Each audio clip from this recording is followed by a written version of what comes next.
Hampshire are not only looking good for promotion, but are now well placed to claim the second division title of the LV County Championship after their attack gave them a 185-run first innings lead over Glamorgan in Cardiff before Jimmy Adams rejected the opportunity to enforce the follow-on to build on his team's advantage with the bat.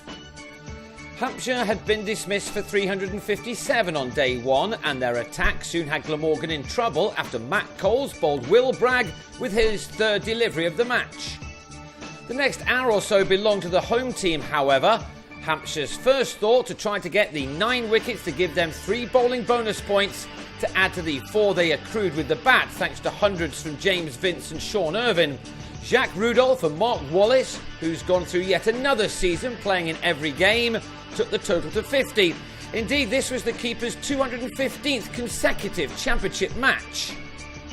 2 wickets in 3 balls then put the visitors just where they wanted to be. Chris Wood first bowled Rudolph for 29, and he followed that up by dismissing Chris Cook in the same over for a duck. But Jim Allenby then came in to join his skipper to prevent any further slide. These two saw out the rest of what turned out to be an even morning session, taking the total to 100 for 3 after 31 overs, with both batsmen now in and looking to advance further in the afternoon, a session which was going to be another big one for the visitors. They began it brilliantly too. Allenby gave Wood his 3rd wicket before the left armer grabbed a 4th, Wallace another to hear the death rattle to go for 51. Andrew Donald's debut first-class innings brought him 4 runs before he picked the wrong ball from Coles to pull to offer Imran Tahir a simple catch.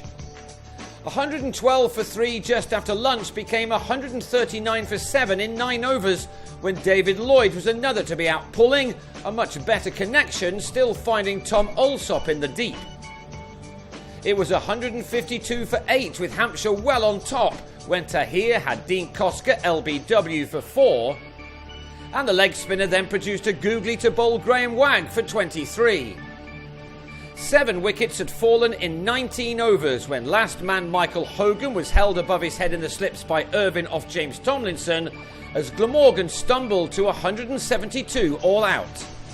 7 bonus points were in the bank for Hampshire and a 185-run lead, which gave Adams the opportunity to send his bowlers out again.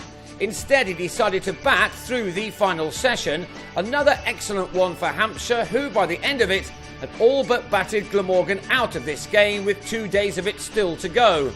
Adams and Will Smith were soon putting bat to ball to make the most of the former's decision, one which may have surprised a few given the desperate need to win, given Essex's exploits in their game with leaders Worcestershire. They were going well, even though they had to settle for fewer bonus points than Hampshire. These 2 batsmen added 79 runs to the already substantial advantage. Smith's final innings of a fine debut season for Hampshire ended on 39 when he nicked Allenby behind to give Wallace his 66th dismissal of this championship year. His 67th soon followed as Liam Dawson was out to Koska. Wallace will finish another excellent and injury-free campaign as the leading keeper in the country. Vince, in spite of missing out on the one-day squad for Sri Lanka, will end the summer as the leading batsman in all formats overall. He was soon scoring again, while Adams made sure that there was no fight back from the home team as he made it to a 50 off 83 balls before whacking Kieran Bull for a 6. He ended his season with an attacking 91, dismissed moments before the close of play. He'd helped his side to a total of 175 for 3, which gives Hampshire a formidable lead of 360. And now it's all about adding a few more on the penultimate day of the season before bowling themselves to a victory which will confirm promotion and possibly the second division title if Worcestershire don't save their match in Chelmsford. That could yet be confirmed with a day to spare.